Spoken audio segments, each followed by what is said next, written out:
شروع اللہ کے نام سے جو نہایت مہربان اور بے حد رحم والا ہے۔ کہا اپنے رب تعالیٰ کی رحمت سے نا امید تو صرف گمراہ اور بہکے ہوئے لوگ ہی ہوتے ہیں۔ پوچھا کہ اللہ کے بھیجے ہوئے فرشتوں تمہارا ایسا کیا اہم کام ہے؟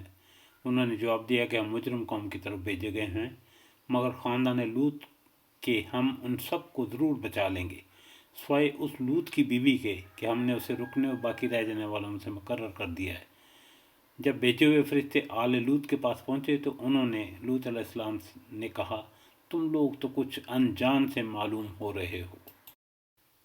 انہوں نے کہا، نہیں، بلکہ ہم تیرے پاس وہ چیز لائے ہیں جس میں یہ لوگ شک و شبہ کر رہے تھے۔ ہم تو تیرے پاس صریحاً حق لائے ہیں اور ہیں بالکل سچے۔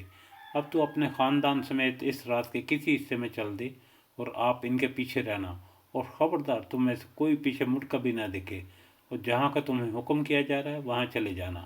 اور ہم نے اس کی طرف اس بات کا فیصلہ کر دیا کہ صبح ہوتے ہوتے ان لوگوں کی جڑیں کاٹ دی جائیں گی۔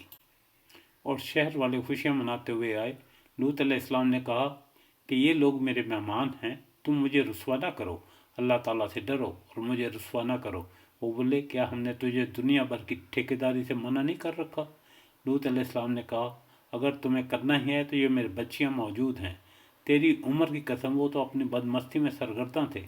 پس سورج نکلتے نکلتے انہیں ایک بڑے زور کی آواز نے پکڑ لیا۔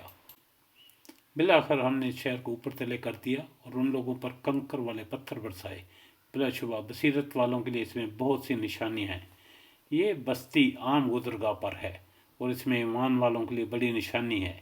ایکا بستی کے رہنے والے بھی بڑے ظالم تھے جن سے آخر ہم نے انتقام لے ہی لیا۔ یہ دونوں شہر کھلے عام راستے پر ہیں۔